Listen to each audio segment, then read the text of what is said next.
Perfect. Okay, cheers. Salud. Cheers. Bueno, ¿comencemos ya o qué? ¿Sí? So let's go. Good. Oh, thank you everyone for coming. Hope you will like this MVP we have put together with Ironhack. I'm Alex from MarsBased, and we're really happy to launch this or to test this kind of new event. We wanted to do some kind of tech talks together with Ironhack. We've been participating with them for the last 3 years by mentoring and just teaching lessons at the bootcamp. We're very good friends who said, hey, let's put a name to this relationship, let's do something together. And since we know there are not enough tech events in Barcelona, I say, hey, why don't we create a new one, right? And so we're very happy to be here with Jordi Miró, who used to be the former CTO at Waki. Since he doesn't know very much about football because he's a Real Madrid fan, we said, why don't we talk technologies instead? And I'm not going to talk about probably your other ventures, the startups and the companies you created in the past, because we covered that already in Startup Grind 1 year ago. So we're just going to be talking about tech. So welcome. If you want to say some nice words to the audience. Yeah, thank you very much. Thanks for coming.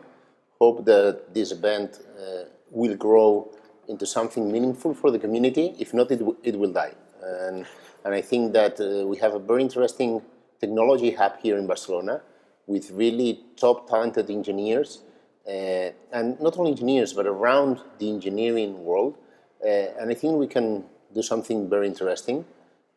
And in the meantime, Real Madrid will keep kicking asses, so no problem. That's putting a lot of pressure, not only on the Barça, but also on our team, just to put a kick-ass event here. I just wanted to start this. So this is going to be working like this. So I'm just going to be conducting the interview, but at whatever time, just feel free to interrupt and say, hey, I've got a question, right? So this is an open question. This is how it's going to work. Basically, I just wanted to start by saying, what's Waki? Because maybe let's talk about your former girlfriend, just to give some sort of introduction and what kind of technologies you had there. Yeah. So that people maybe are not familiar with Waki. Maybe you want to... So Waki is a video-on-demand platform. The idea is, I'm going to talk in general because Spain has a little slight change, but in general it's the old video club we used to go on Fridays to get movies for the weekend online with a big focus on smart TVs, connected devices.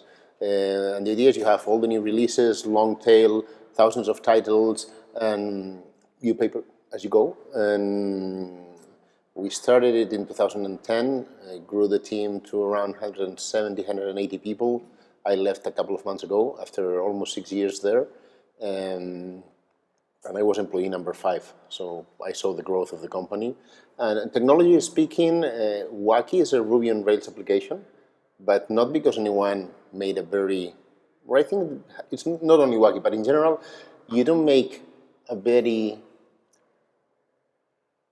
deep analysis in order what technologies you're going to use in order to build your company or your product. At the end, normally you build it in the technologies you're more confident in or you have more experience. So the first engineer Waki hired before I joined knew Ruby, so that's the main decision. And Waki nowadays has evolved, and it's a much bigger team, around 70 people in product and technology, and it's based on Ruby, different frameworks, Rails, Sinatra. There is some Python, there is some, still I think there's some Java running on the servers. On the front end, we have native applications on mobiles. The new website just released last week, which is a JavaScript framework with Node.js, React, and then all the smart TVs applications, HTML5 plus the SDKs of the different manufacturers. Everything runs on top of AWS. On the side of AWS, everything is managed with Puppet, and our databases, we got rid of one, so now it's only MySQL, Redis, and we're using for caching React. It's supposed to be dead, no? Or do you still use it? you still say we, but you're not part of Waki anymore. It's difficult. I mean, I still talk in present, but because I still go any once in a while, but I don't do anything nowadays there. So it's been That's more or less the stack that we use. And I always have, when I left Waki, one of the things I wrote about is how I see the world of engineering or developing from when I started coding. I started coding, well, not when I studied basic at the primary school, but I started coding in the year 99, 2000, when I started my professional career. And at that time, there was no front-end developer, back-end developer. The only differentiation we had was systems and database. Those were different profiles. The rest, it's what the word that we use today that I hate, it's full-stack developer. I don't like that name at all. There are some names like that. DevOps, I don't like. And the best definition for DevOps I got from a friend in San Francisco was, here in the Valley, since engineers are so expensive, what we did is we hired someone who could do a little bit of systems engineer and development. And we call it DevOps. It's a new term, but what we want is to be cheap and hire someone who can do both things for the price of one. I think that this level of specialization, someone put it in my article, it's for ants. Ants, they have a very different labors they do within the community. I think it's normal that we tend to do what we like most and what we are better at.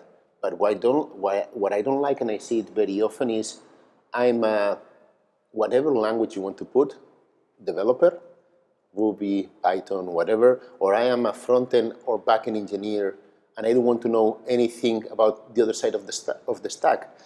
And why do I have a problem with that? Is that mainly when you want to put or build a solution, normally your solution goes from your database to your user. If you only can manage a part of that, and maybe you're better at this part, but you should be quite professional at the other level, your solution is not going to be good enough. Mm-hmm. So one of the trends that I see is that level of specialization, I think it doesn't work.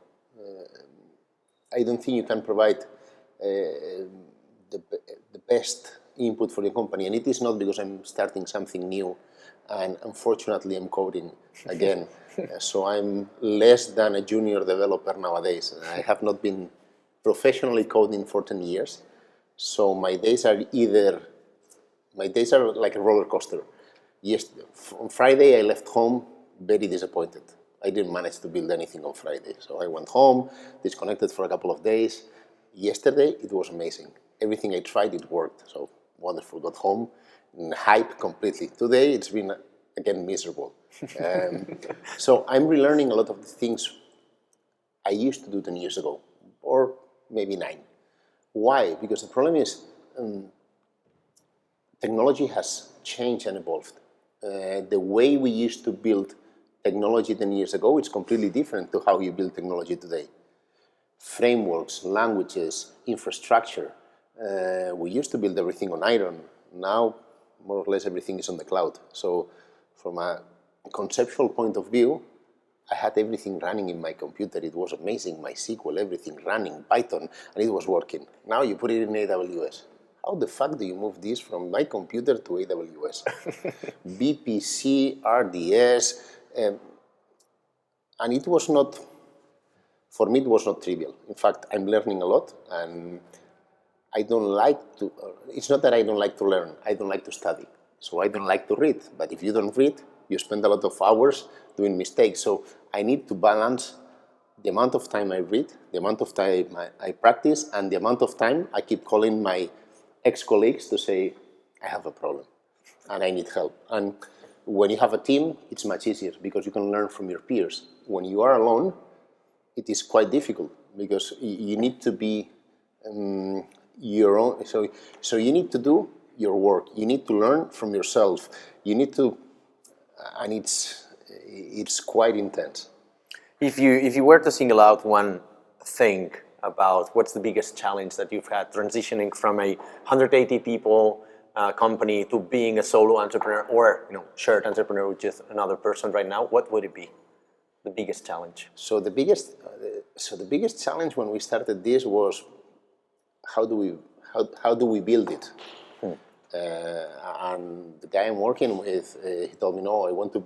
In the past, I've always built the MVP at least myself. And he said, let's go for it. But I have to tell you that I have not been doing it for long, so I'm rusted. and my learning curve, it's going to be slower than yours. He said, I don't care. The good thing is, first engineers we hire, at least we can tell them exactly what we built. It's not like we have to call someone who built it for us, maybe he's not available or not. And I know it's going to be, it's like with lawyers. You show a contract to a lawyer that was done by another lawyer, and they will tell you, this doesn't work, I need to redo the contract again. With engineers, it's more or less the same. You hire a new engineer or a better one, and they want to refactor and to rebuild the whole application.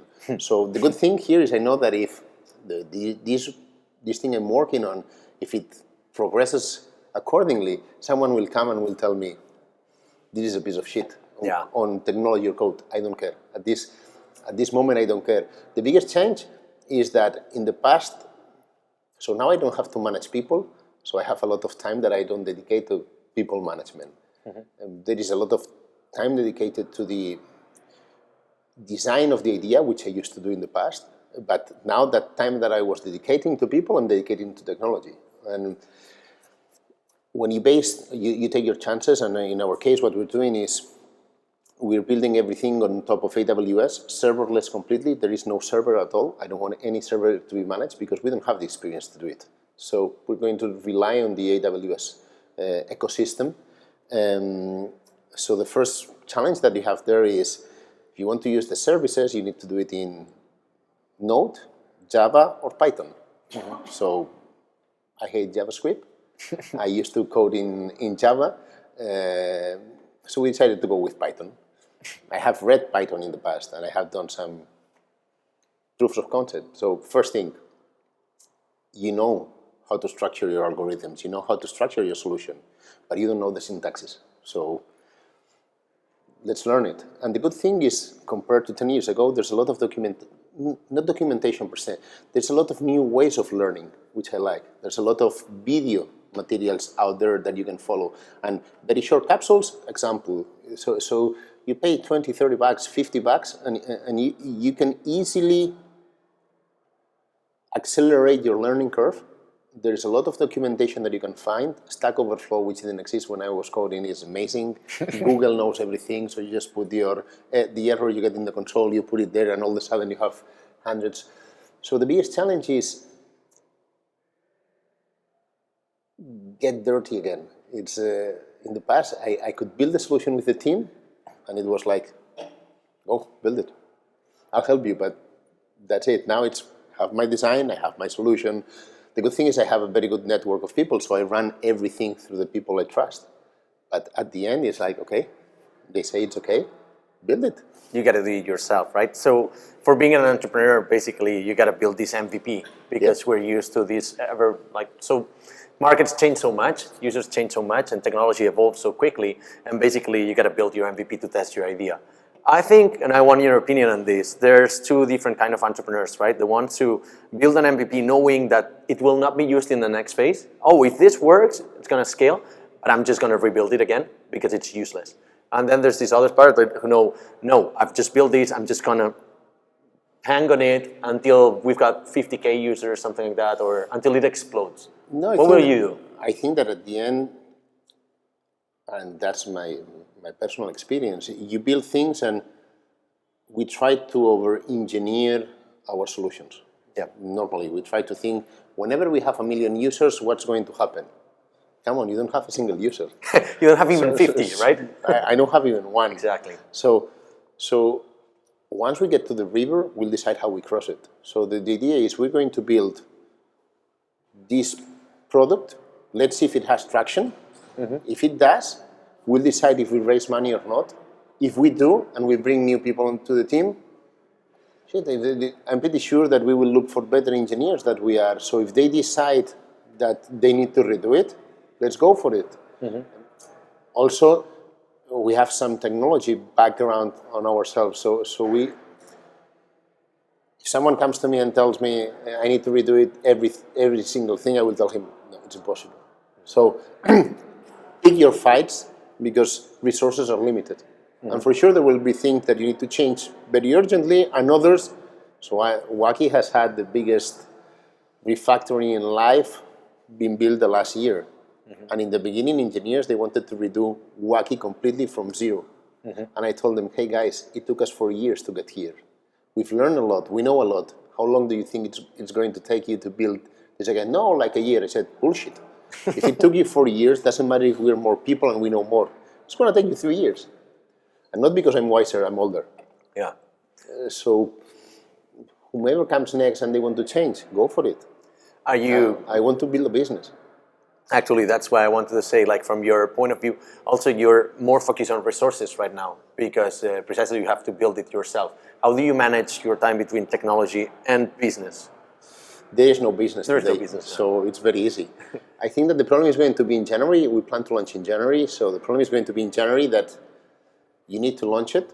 You're going to have a lot of bugs that you were not capable of testing while you were producing. And at the same time, we want to build the KPIs needed to decide what you do with this. You scale it, you look for more investment at the same rhythm. So nowadays it's very easy. It's you work. How we're working is we work from home and we get to see each other every day, a couple of hours to work together, and we put whatever we have together, and it's working fine. That was a challenge also because it's been long since I had not had the obligation to go to the office. I think there are days like today I would quit. Yesterday I was very happy. But the challenge of knowing that, I don't know if it's going to be successful or not, but just to be capable of launching the BP is like proving myself that I can do it again if I want to. If I have the desire, I'll code again. So I left Waki and I promised my wife that I would not create a new startup, that I would not code, that I would look for a traditional and established job that could be comfortable for me and my family. And a couple of months later, I'm doing completely the opposite. So at the end, you need to feel passion. And one of the things I like about engineering is that it's very artistic. I think it mixes two things. It's very logical and mathematical. I studied physics, so that's something that I like. But on the other side, it's very artistic. You need to have the idea on how to solve your problem, or you need to find the resources, so that part has to find you while working.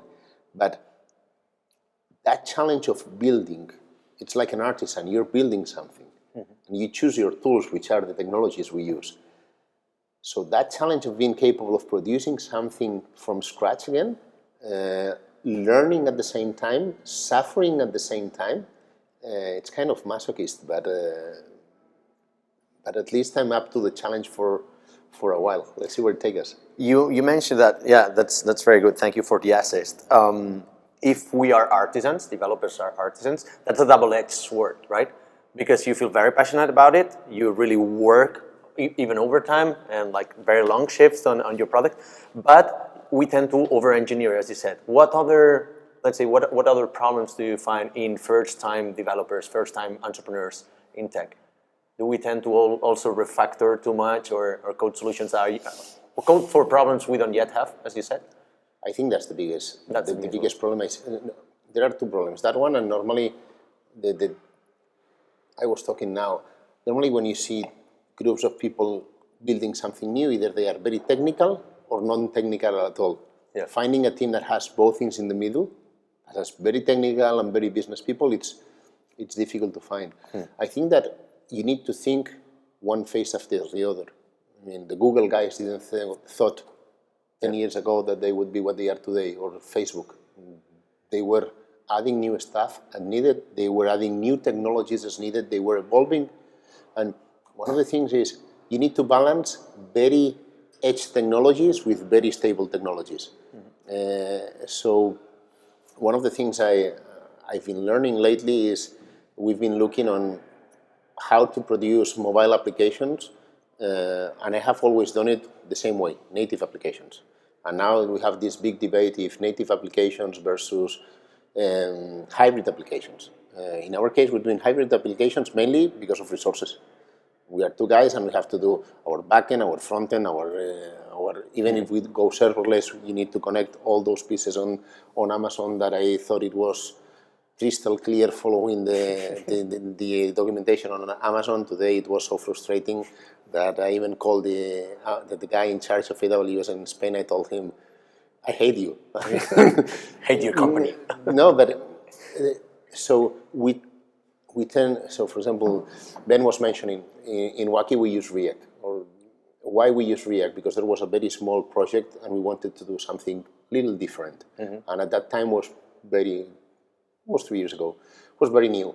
The problem is 3 years later, we only use it for that. So the overhead we're putting for the engineering team, it's too much. So how do you balance innovation, edge technologies with a business? And at the end, any startup needs to deliver a business. You can be Facebook, that you had no business in the beginning and you were very successful, or WhatsApp, but normal, and I don't know how to build a business without a business model behind that I can make money or try to make money as soon as possible. So for that, normally the latest edge technologies didn't work. They are immature. You will solve a lot of the problems yourself. While if you go to much mature technologies, you go to Stack Overflow and there's a lot of documentation there. So how do you balance that? It's very difficult. And then how do you attract the right talent? If you tell them that you're coding in Java, which I like, and I love the Java virtual machine, but it sounds outdated. If you go and you tell them that you're doing something with functional programming, seems like you're doing something amazing. Most of the guys will not be capable to do it, but it sounds amazing. So how do you balance with the amount of different technologies that we find? That's one of the challenges I see. It's complicated because I've got the very same problem, right? So when you try to innovate on technologies, it's like, oh, I could be telling, we work with React or with Elixir or something like that. And it's like, yeah, you're going to attract these new people, but there are really fewer of them. So how do you compete? It's even difficult now. So it depends what you're looking for. But how many companies do we have? And I'm not going to go outside. How many companies do we have in Spain? Or I was giving a talk at Google last month. Only around 1% of the websites and applications worldwide have scaling issues. Yeah. Most of the applications and websites that we build will never get the traffic enough to have scaling issues. Exactly. So please focus on your problem today, not the problem tomorrow. And there is a lack of engineering. There is a lack of professionals. So the fact that here at Ironhack you can recycle yourself in order to learn new things, it's great, because there are other sectors with a lot of unemployment, not here in Spain, worldwide. Rakuten has around 4,000 engineers worldwide, and if they could hire 2,000 more, they would do it. Same Google or these big technology companies. So we are very fortunate because we are one of the few sectors where we can decide where to work. Normally, that's not the choice, and you can even take those decisions. I want to work on Ruby-related projects. I want to work on fintech or something. So you can choose from technology to product to business, and that's a luxury. And even the country, right? You mentioned another very, very interesting topic, which is scalability, right? I think one of the main problems in the industry as well is that people tend to believe the rumors. And for instance, maybe you at Waki didn't have any problems with it, but how about Ruby, right? I was talking to Xavier Noria, and he told me people who said that Ruby doesn't scale, that's bullshit. I was talking to Shopify, 20 million transactions per minute, and they don't have a problem. They had a small problems with latents, right? In fact, my What's your experience? My talk at Google was about that. Oh, really? And I think that the problem is Twitter migrated from Ruby to other solutions. LinkedIn did the same.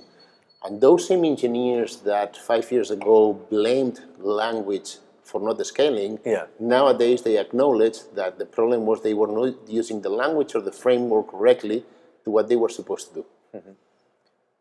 It is also true that Ruby is 20 years old, and we have the honor to know Matt very well. He's a fellow at the Rakuten, so I brought him. First time he was in Barcelona 3 years ago, I brought him personally to what is Full Stack Fest today, which was Baruco at that time. So it's 20 years old, Ruby. Rails has also quite a long time. 10 years. The problem is 10 years, it's very short if you compare it to Java, PHP, and other languages or frameworks. So these big companies with this big traffic was hitting problems no one faced before. So they moved to other solutions. They had the money and they hired people from MySQL, from very big companies to solve it. And sometimes when you bring people from outside, they bring other technologies also. At Waki, we have never had a, so no, that's not true. We had when we were raising money the first round or the second round, we had an escalation issue that was caused because we did some TV advertisement because we got a very good deal to do El Hormiguero. Oh, wow. And Pablo Motos was appearing with a box of a set-top box we were selling at that moment. And I told the company, we're going to go down. And I know it. No, put more servers. And I said, it's not a matter of putting more servers. Yeah. In our case, we went down because our database management was poorly done. Okay. And that's one of the problems I tend to see a lot in the technology companies. We put very little time to the database. If we work with frameworks, we tend to think or rely on the ORM or whatever connection between your framework and your database you use. And I've found over time that people know very little about databases, very little about SQL or non-SQL, how to put those data management together, and they try to believe that the framework is going to do magic, and normally you hit bottlenecks there. So in our case, we solve it by changing the architecture on how our database. So when I joined Waki, our architecture was very simple: web server, and then monolithic Ruby on Rails application and a MySQL database. That was all. In fact, it was running on one server. So we said, we're going to have a problem. It was not a matter of putting that multiply in parallel because the architecture couldn't do it. So they said, no, let's put several front web servers. We can multiply our monolith. And said, and what do you do with the database? Yeah. So at the end, we had to start bottom up, and we said, okay, let's change our database. It's a read application because it's 90% or more reads and very little data modification. That tells you what kind of database architecture you need to put in place. Yeah. So there are master slave, master slaves, sharding, whatever you need to put in place. You don't need to do it from the beginning, but what you can do is you can structure your database, you can structure your data, you can structure your architecture, thinking what's going to be the next step. You might be wrong, but at least you can leave it more or less on that path. So scaling issues, you don't know where they're going to come from, even though if you do a lot of load testing or whatever, because a human being does not behave like a machine. You can program as many load tests as you want, but your users will use the application on ways you have never thought about. So you will the most important thing for me is metrics. You need to measure a lot, and there are a lot of tools to measure, from Google Analytics, New Relics, now from mobile there are a lot of different applications. If you have numbers, you can anticipate where your pain is going to be, and you can refactor or re-architecture constantly your application by having numbers. If you don't have numbers and you crash, you don't know. Yesterday I was reading David Bonilla, and he was mentioning some company who almost went out of business, and now it's one of those unicorns over $1 billion valuation because they didn't know the amount of RAM they needed for their database. And they were going down constantly. I don't even know how to do it today, but these guys had no problem managing the access to the application. They were failing in other parts. So what's going to be your escalation issue? You don't know until you face it. And it depends how agile you are, that you evolve or you die.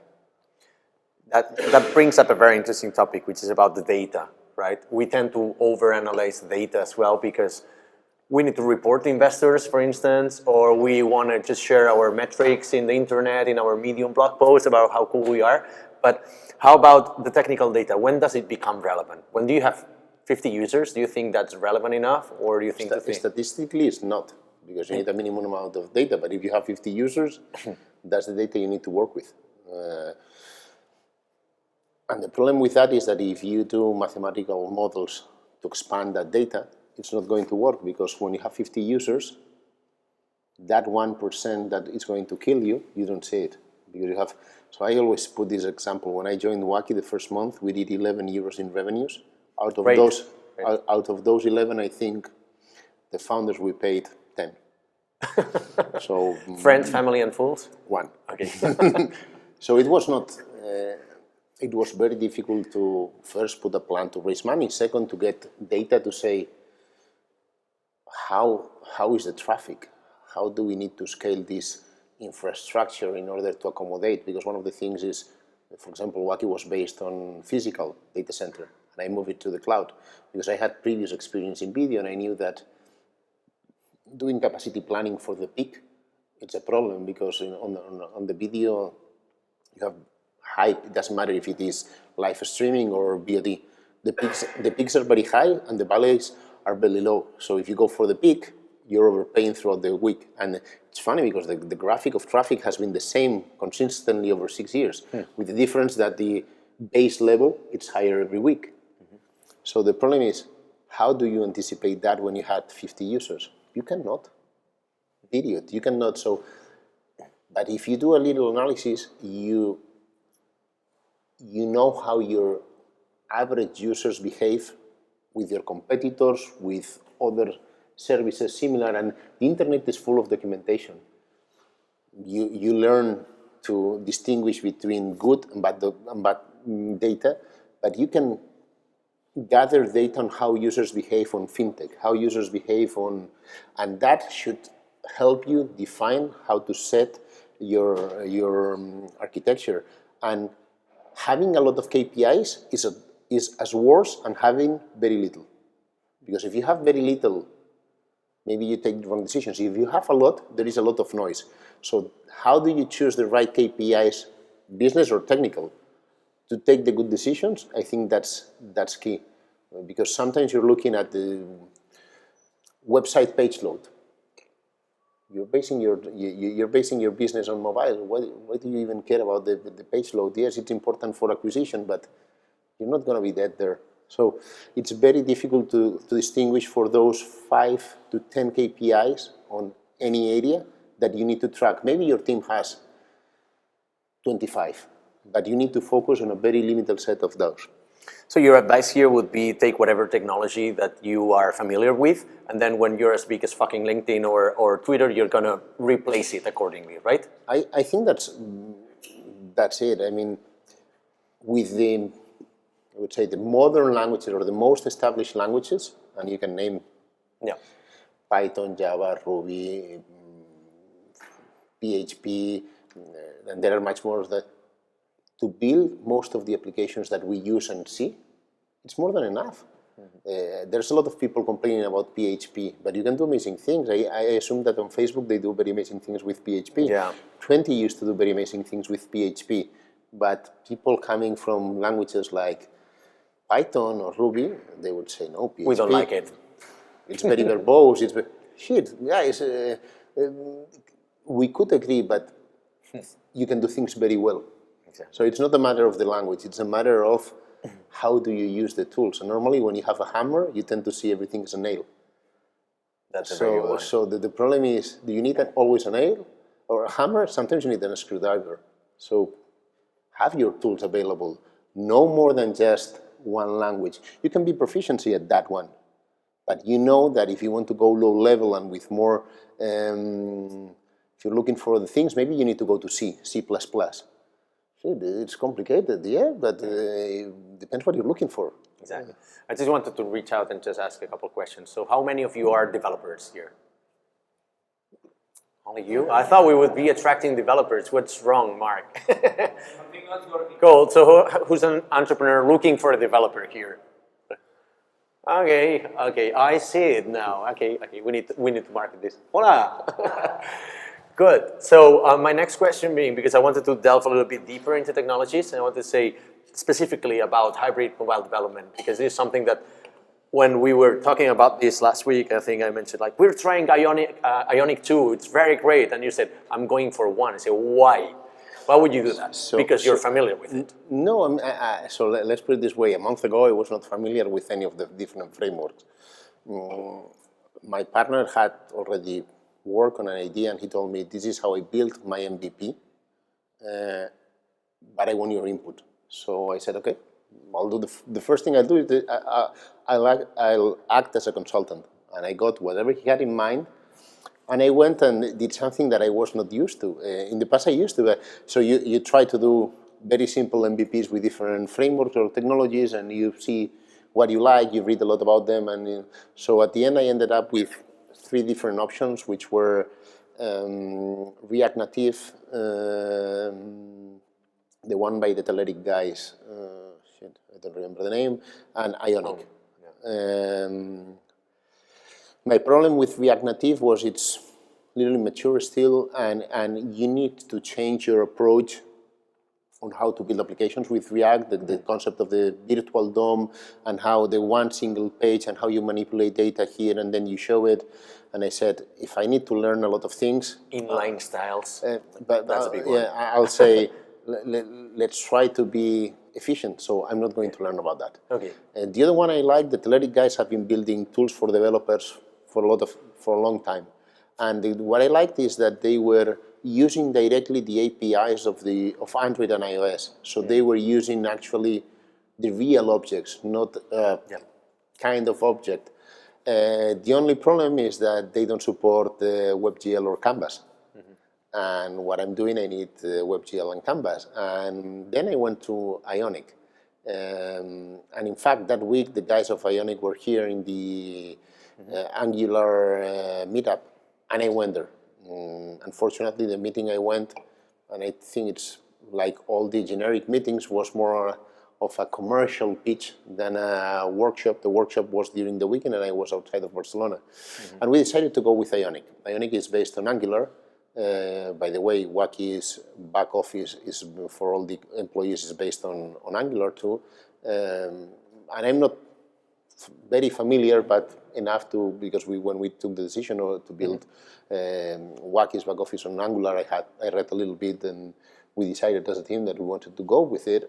And I was reading between Ionic 1 and 2, and shit, Ionic 2 is based on Angular 2, which already went out.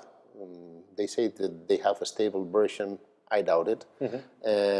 And Ionic 2 is not even finished. So it's like, I want to have an MVP as fast as possible out in the market. The good thing is I could have gone for either of those, because I had no idea on Ionic 1 or Ionic 2. So if I had to learn, why don't you learn the new version?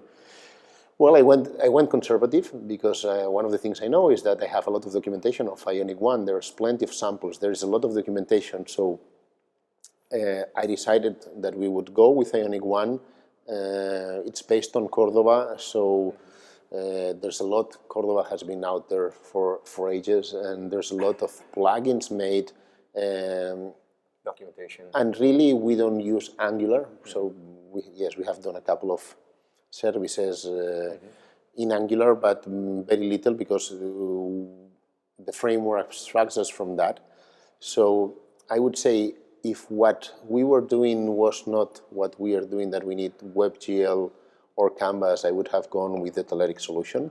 But since we need that, we decided to go with Ionic. We've done some tests, and the good thing is it delivers a lot of what they promise. And building stuff is easy, testing the stuff is easy, and we'll see.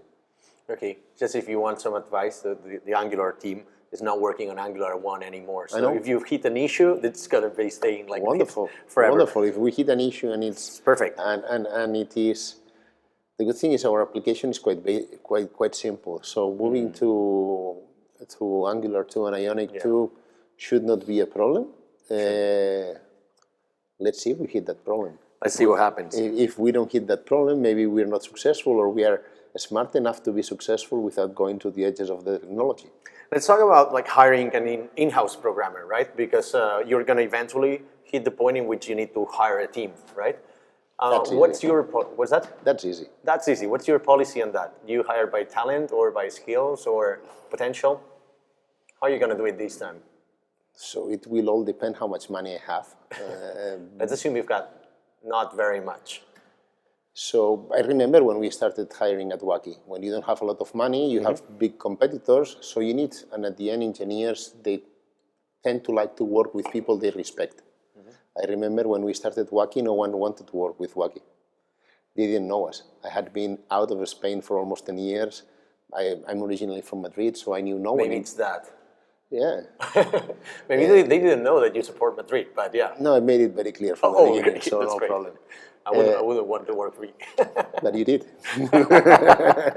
So I think that we want to work with people we respect. I think that now we have a very big advantage is that both, if this goes well and we fund the company, my co-founder and I are quite well known. So that lowers the barrier. Then you need to have a product that people want to work with. You need to be capable of going to your friends and family and tell them what you're working on. It's like, I don't know, if you're working in adult industry, which I have nothing against it, but how are you going to tell your wife, honey, I'm going to be doing porn in virtual reality? Well, you're going to be rich. No, I don't think so, but your market is going to be limited. But maybe your wife understands it. How are you going to go to your mom or to your grandma and tell them? So product is very important. The technologies you use, I think they are important, but they are not. If someone is not willing to come to work with you for the technologies you're using, you don't have to hire them. Exactly. Don't make an effort. Don't go for them. And then you need to have I think that aside of the technology and the product, they need to feel or see the working philosophy, the people. In fact, for 3 years at Waki, we didn't do any coding test to people recruiting. I don't believe in them. Okay. I think that to do a technical interview to someone to understand if the basics are there, you don't need to put a test. Yes, on a test I'm going to see if your syntaxes or your way of structuring your code is much more alike to my way or not. But if that is the problem, it's very easy to learn how to structure your code on a different ways. There are tools to help you on how to structure that code. So at the end, you need to know if the guy knows about the basics, and depending the level you're hiring, the basics go up.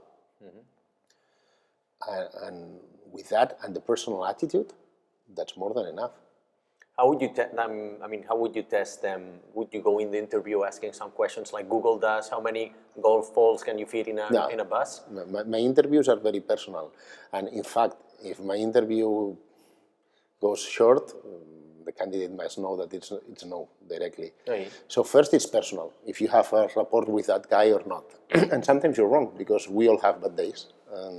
I have been going through interviews in my life, so sometimes you are not in your best moment, but shit, this is how it works.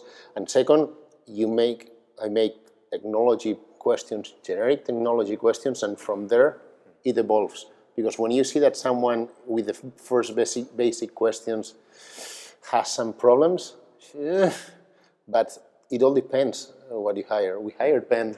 I was going to ask whether he's saying BS or not. No, Is he right about this? We hired Ben out of Ironhack. Exactly. And he was junior at the sense of professionally speaking, but you can grasp or see an attitude, a desire, and some basic knowledge. And with that in hand, you take your chances. Sometimes it works, sometimes it doesn't. It's very easy to hire Xavi Noria. Yeah. If you have the cash. If you don't know, Xavi Noria, it's one of the core members of Ruby on Rails. He's been working with us at Waki for more than 2 years, and it was my personal, I don't know how to say, it was very intense calling him for 2 years until I managed to get him working with us. It's very easy. It's like trying to... He's a Ruby hero. Yeah. Like, not everybody's a Ruby hero. It's like trying to hire Ronaldo or Messi. Yeah. You're not going to get it wrong. It's going to be expensive. Yeah. But you know what you get. The problem is when you go and you hire someone you don't know, or you try to put in Real Madrid or Barcelona first team, a guy from the junior leagues. That's the problem. Yeah. That's when combination of things have to happen. The talent, the ambition, and the moment. Because maybe it's not the moment to do that. That's why, because you're thinking about your experience with Waki, right? And we both have hired people straight out of Ironhack here.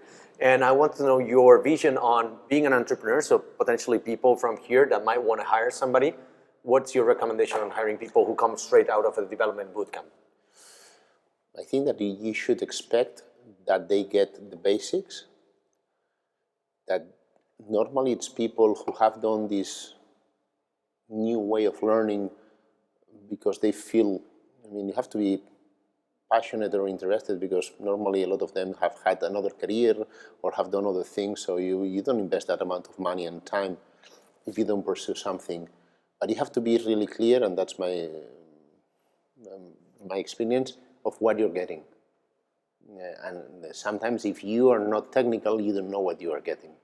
And I'm not saying it in the wrong way. I was at Iron Hack's old offices years ago. In fact, I still have my Mac from that day and I use it every day. And I think it's great because they get a quite good understanding from the full stack that they're going to use. But you're getting, I would say, junior guys. And one of the things I like about hiring junior people is that you can shape them to your organization. You can teach them how you do things. Might not be the best way, might not be the best way to do the things, but they don't know other things normally. Sometimes when you hire someone with experience, you're used to do things the way your company used to do it. And you change companies and you have to relearn again everything. I was given once the first opportunity to work. And sometimes in this world, we want only senior people because they can deliver results tomorrow. Come on, guys, we were all given a first chance. So please, hire young people to your team. When I say young, they can be older, but they are new to the industry. Hire new people. They will bring a new spirit into the company, and you can teach them. And on the other side, you will learn from them because sometimes they challenge what you say, and sometimes they come with new solutions you never thought because you're very used to doing your things the same way over and over again because you know how to do it. They come with a new solution. It's like, never thought I could do this way. Have you got any? Can I ask the same Sure. question, but the other way around? Like there are some students here. Oh, great. Yeah. Go. Oh my God. I just wanted to ask the same question, but like the other way around, where we have some students here, and what should they focus on since the very beginning? Because they are like going on, like they have a lot of things going on right now, a lot of technologies, a lot of new things. What should be like their priorities in order to, I don't know, get the attention of their employees? So this discussion, That's a good question. This discussion, I had it with your co-founders a couple of years ago, because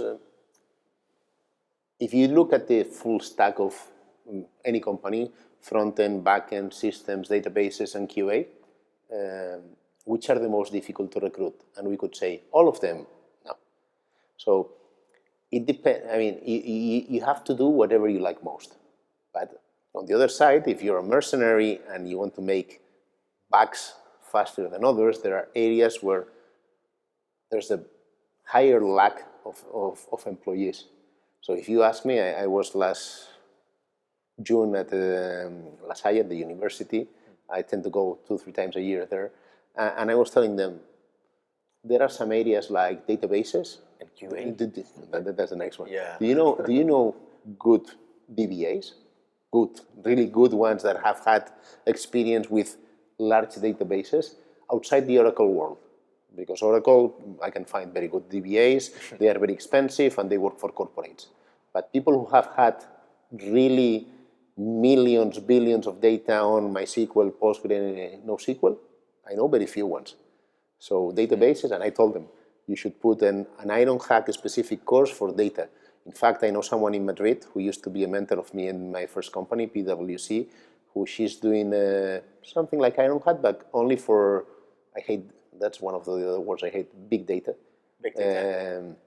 Because she used to work with me in telcos and banking and consulting, so we did big data 12 years ago, with the difference that there was no this open source solution. So one area, I mean, aside from the very obvious, which is front-end and back-end, and if you like it, go for it. But if not, on data, there is a lot to be done. There is a lot of opportunities, and I think it's an area where you can build a career very fast. QA, and when I say QA, we can differentiate two things, which is the functional testing to the more engineering side, which is, at the end for me, a QA engineer, it's an engineer. It's a developer.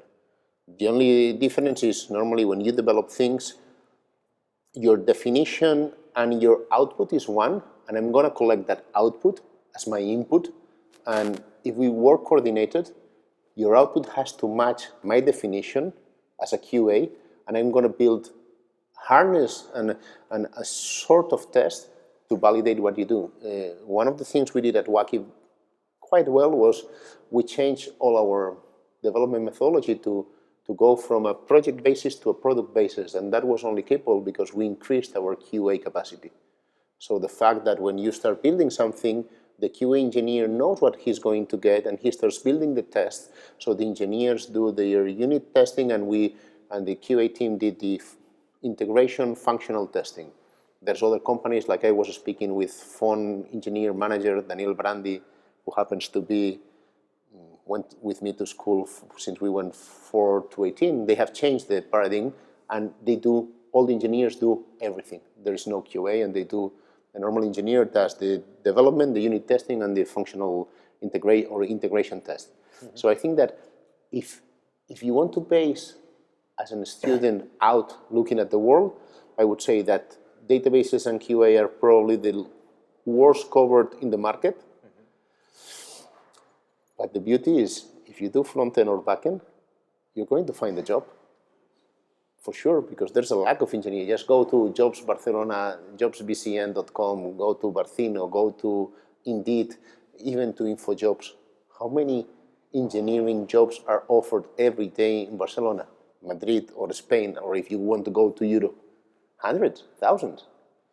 It all depends if you want to mix just what you like, or you want to mix a little bit what you like with the output that you find out there. That's your question. Next. Right now, in this moment, I have a question. Like, imagine you're a student that you just finished a boot camp or something. You're recently formed into developer, like any program, and then you get like 3 main ways you can go. Like, the safe one would be like go for a big company, like where you time to go like a junior and time to get deeper into coding and the knowledge that you got, like the tools that you learn, or go for a startup where you have smaller teams but you have more personal relations, where you can learn from other people, more experience, where maybe you don't have a curriculum.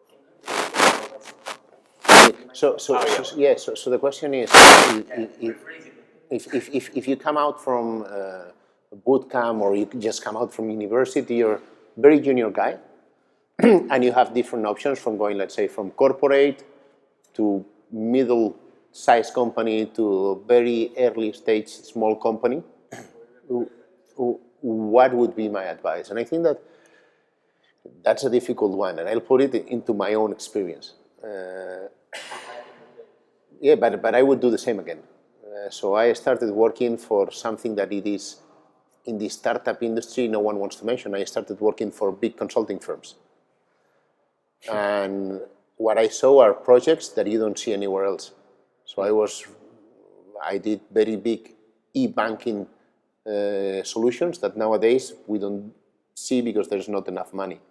But those projects with hundreds of people and very demanding taught me a lot of things that I would have not learned other way.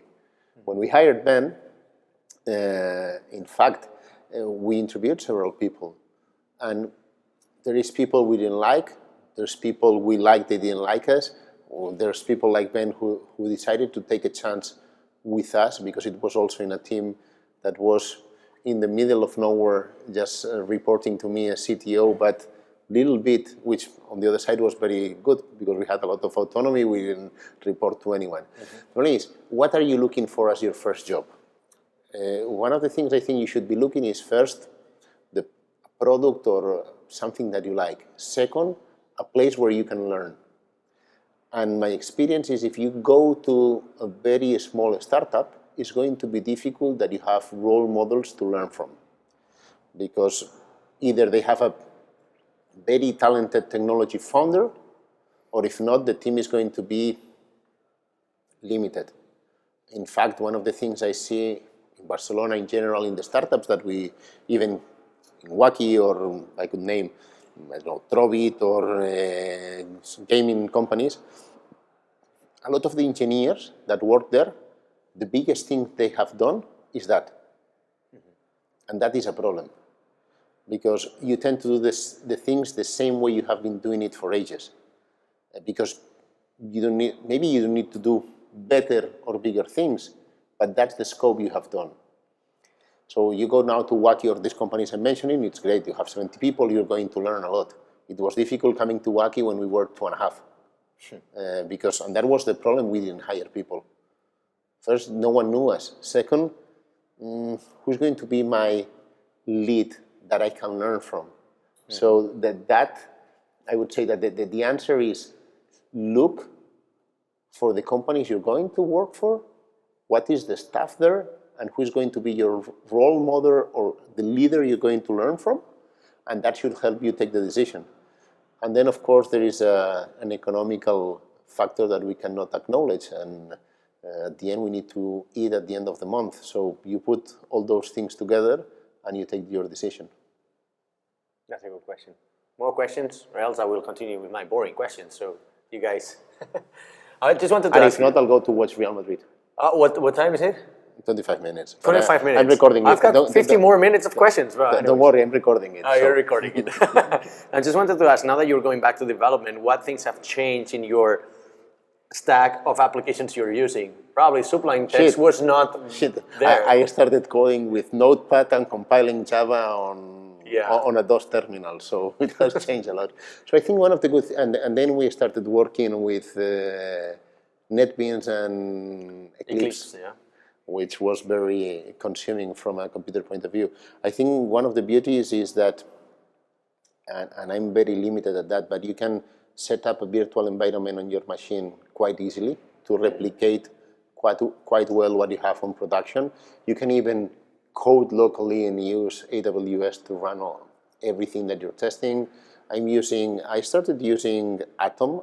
So when I left Waki, before working on this project I'm working now, I decided to go back to coding, mainly because I wanted to fill some of my daily hours with something, and I said, okay, let's code. I decided to go with Ruby on Rails, mainly because I thought after 6 years of making some money with Ruby, why don't we go for it? And I said, also because I had a lot of engineers I knew, and especially Xavi, which I keep sending messages, Xavi, this doesn't work, and I'll get a fast answer, and I could move fast. And I told him, which is your setup to develop today? He sent me his setup, and I said, okay, I'm going to learn from the master, so copy your setup.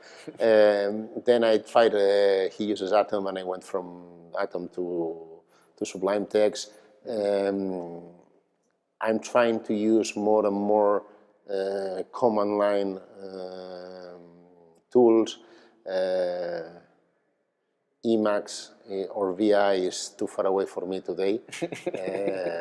I have installed it, I tried it, but shit, you're too human for that, right? I'm not, I mean, I'm not, so one of the things has changed from when I started to now. When I started, we all used the mouse. Nowadays, engineers, they don't use a mouse. Yeah. They could live without it. And I need, when I'm coding, but, and I know some of my shortcuts, but I see Ben and the guys at the office, and they were, shit, they don't need the mouse, and I need the mouse. I'm old school for that. But I think it has changed that way. We were only using, I remember, one screen. Now I cannot foresee working with just one screen. I need at least a couple of screens, and it's more productive. But the biggest change, I think, it's on the IDE that you use that helps a lot. There's a lot of plugins. There's a lot of things you can do directly from your IDE that in the past it was impossible. Good. That's all from my side. I just wanted to say if you got more questions, maybe Ben has got more strategic questions about Waki, or are you guys going to fire me? Can you take the mic, please? Yeah. Okay. Do you pair programming with your partner? That's a good one. So I think, and I remember when I started working, one of the guys, and that was 11, 12 years ago, one of the guys that was teaching us, he was very fan of extreme programming and pair programming. In fact, at Waki, you know that there are teams who do it quite a lot. I like it, but we are not doing it, mainly because we are working remotely, both of us. And I think if you want to do pair programming, the only way to do it is you need to be, or the only way, the best way to do it.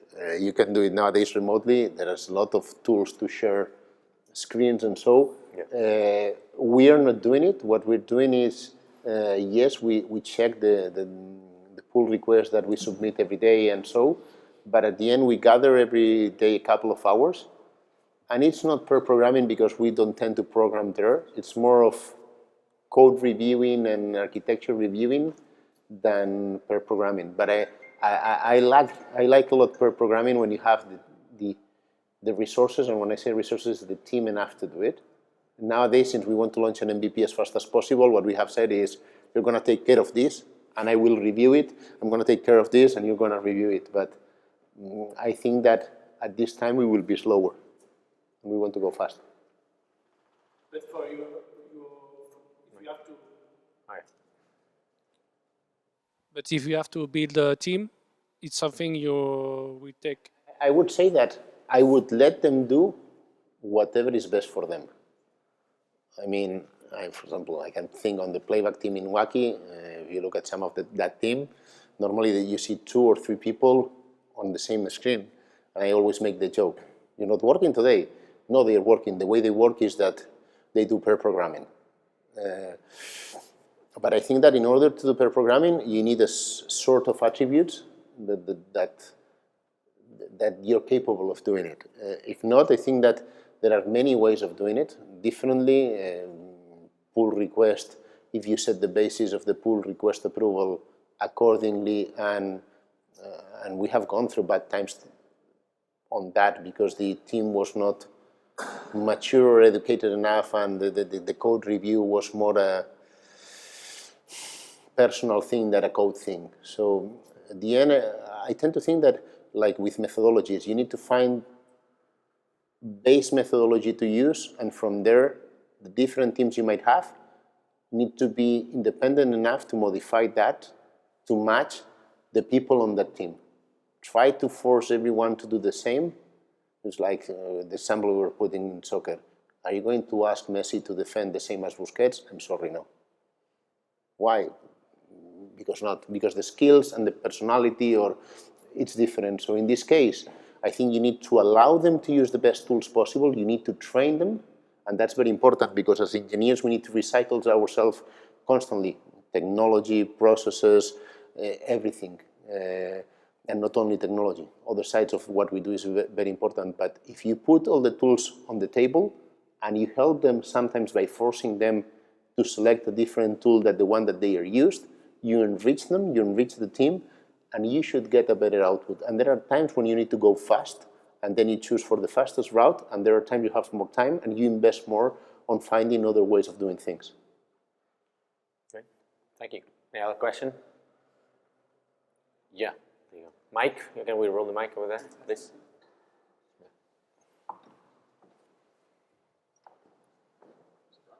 Yeah. Earlier you've talked about not doing over-engineering and building the system of the future, no? For when you scale. But let's imagine you've beaten the odds and you're in the future, you are successful. And you have technical debt, you have your pains, no? It's popping up. I'm curious, what are, after 10 years at Waki, obviously being successful, what techniques do you have to manage, to decide, ruling out full system rebuild from scratch, no? What to fix, what not to fix, where to refactor? So my way of thinking is the following. You have tools that help you measure how much technical depth you have, like Sonar, for example. It's a very good tool to measure that. You have other tools to measure KPIs. I am very analytical and very, I would say, business-driven on the technical side. So I need to analyze data to take decisions. And at the end, normally, from a technical point of view, I tend to mix that with the business output of it. Okay? So sometimes there is something that from a technical point of view, it's poorly done, but it's still generating a lot of money. But The problem is, you need to differentiate if the problem is on the aesthetics, on how it is built, or if it is really that you see a degradation of your system because it is poorly constructed. So if you use the proper tools to measure legacy systems, to measure performance, and to measure productivity, because when you have a lot of legacy code or legacy infrastructure, sometimes the problem is that you do not move fast enough because it's very difficult or it's poorly documented, and adding new functionality or modifying old functionality is difficult. But if you have the right set of tools measuring different things, and someone with an overview, not so, which was my case, not so depth, but you can mix those technical KPIs with the business KPIs, then you make a list of where to start from. The example I was mentioning is we knew Waki had some issues because building some new functionalities was a pain in the ass. Modifying all ones was the same. We wanted to change some technology, also infrastructure, and the answer from the team was, we rebuild everything again. And I said, come on, guys. As I said, 40 years, you're going to do it in one. I don't believe you. How we ended planning it a little bit was, let's write the top 10 things that bother you. And let's mix the technical ones with the technical ones that have a business impact. So let's say our colleagues at marketing wanted to have a given functionality that they have evaluated on a business impact, and which was the effort doing it in the older infrastructure to the new one. So if you have metrics and KPIs around your platform or your technology, and you mix them with your business ones, you can take decisions. And sometimes, like I remember aside from Turismo Rural, that François Derbe was the CEO, and my friend Daniel Brande was the CTO, they got to a point where they rebuilt the application. They took a year and a half to rebuild the whole application. You have to be your decision has to be very well thought, because for a year and a half, they were maintaining the old application and not giving any new functionality to the business guys. And a year and a half later, that maybe takes longer, normally it does, you're going to build something amazing, but it was thought a year and a half ago. So it's old from the moment you put it in production. It paid off? It paid. They sold the company afterwards. So, but like that, I could use another example that didn't pay off. Trying to build everything from scratch again is very difficult. I tend to think on constant increments. And sometimes what you do is, there's a part you have to throw away and rebuild it. But thinking on rebuilding 100% of it doesn't fly. And mix it with business data. And that is something that normally technology people, we do very poorly. We only tend to think on how the server is doing, how my code is doing, how static my code is. Come on, guys. We're here to put a business in place. So mix that with business data and then decide where are you going to refactor, redo, technical depth. Is the technical depth so important, or maybe we can live with this technical depth but with this other don't? And how do you explain what is a technical depth to a business guy? How are you going to explain them that you have those legacy SQL there that you need to remove? If you have the data and you can prove that by improving those SQL that is going to take, instead of 2.5 seconds, 2.1, those 0.4 are going to be used in that. The more data you have to make your point clear and you can prove, the better. For example, in playback analysis we did with Waki, we showed, in fact, we created a white paper with Akamai, that if we improve the buffering ratio 20% of what it was, we were making around 40% more on revenues. When you prove that with numbers, then your CEO tells you, put more time there because another 1%, maybe it's 3% more in revenues. But if it went wrong, it's like trust. Relationships are built on trust. If you fail, it's very difficult that the next time you get another chance. So that's why if you have a lot of data, or the right data, you will take the better decisions. Good, thank you. Any other question? Maybe we can wrap it up here. Very big applause for Jordi. Thank you very much. Thank you. That's, I think we can just now go for the beers. We were waiting for that, Jordi. You were entertaining us too much here.